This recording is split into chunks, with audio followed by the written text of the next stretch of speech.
Imagine walking down the streets of Addis Ababa in 1907, when suddenly you see a giant metal beast roaring and moving without a horse. People scream, some run away, and others bow in fear. But this was no magic. It was Ethiopia's first car, owned by none other than Emperor Menelik II. How did this historic moment change Africa forever? Stay tuned to find out. Emperor Menelik II, the first African to drive a car. Menelik II was born in 1844 in Shewa, central Ethiopia, and later became one of the most influential leaders in African history. He ruled Ethiopia from 1889 to 1913 and is best known for his victory against Italy in the Battle of Adwa, 1896, which kept Ethiopia free from colonial rule.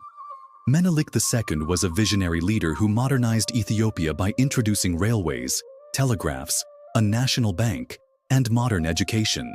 But one of his most remarkable achievements was bringing the first automobile to Africa. Menelik II was fascinated by modern technology and was eager to bring Ethiopia into the industrial age. In 1907, he imported the first car to Ethiopia, making him the first African to own and drive an automobile. Although no official records exist detailing the exact model, historical accounts suggest that the car was likely a French-manufactured automobile, possibly a Darracq or Renault. Early 1900s French Renault or Darracq petrol, gasoline, unavailable in Ethiopia at the time, could reach about 30-40 km/h, 18 to 25 mph. Large wooden spoked wheels with rubber tires, a simple internal combustion engine, a hand-cranked start and mechanical levers for steering and braking.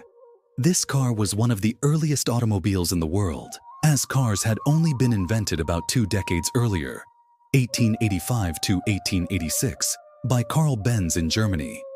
It is believed that the vehicle was gifted to him by European visitors. Some records suggest that French diplomats or the Italian government sent the car to impress the emperor. When the car first arrived in Addis Ababa, the local people were shocked and afraid, as they had never seen such a machine before. Since Ethiopia had never seen any motorized vehicles, the reaction of the people was extraordinary. Many believed the car was a supernatural force, or even a living creature. Some called it Yemenelik Tanka Sakash Bet, Menelik's moving house. They thought the car was a house on wheels because of its size and motion. Some believed the car was possessed by spirits or powered by witchcraft. Many people ran away thinking it was a demon or an angry god. Others believed Menelik was a divine figure controlling the machine, comparing it to a horse. Some tried to feed it grass or water, assuming it was an animal. Since Ethiopia had no paved roads, Menelik's first rides were bumpy and difficult, but he remained excited about the new technology. Ethiopia had no roads, no fuel, and no mechanics. Owning a car in 1907 came with major challenges. Ethiopia had only dirt paths and foot trails. The car couldn't move smoothly, often getting stuck in mud or rocky terrain. Menelik ordered his servants to clear paths so the car could drive. The car required petrol, gasoline, which did not exist in Ethiopia. At the time, fuel had to be imported in barrels from France or Italy, making it very expensive. The emperor used the car sparingly and mostly for ceremonial events. When the car broke down, no one in Ethiopia knew how to fix it. European engineers or diplomats had to send parts or repair the car manually. Some Ethiopians slowly started learning about automobiles and mechanics. When Menelik II first drove the car, he was both excited and nervous. Ethiopian nobles and foreign diplomats gathered to witness history, standing in shock as the engine roared to life. Menelik, after starting, the engine is said to have laughed and exclaimed, "This is beyond human ability." As the car moved forward, onlookers gasped, with some falling to the ground in amazement. The sound of the engine backfiring caused some to scream and run away. As Menelik waved proudly from the driver's seat, people clapped and sang songs about his wisdom. This event symbolized Ethiopia's entrance into modern technology, even though automobiles wouldn't become common in the country for many more decades. Even though Menelik II was the first African leader to own a car, Ethiopia did not immediately adopt automobiles. However, Menelik II was not just an emperor, but also a technology enthusiast.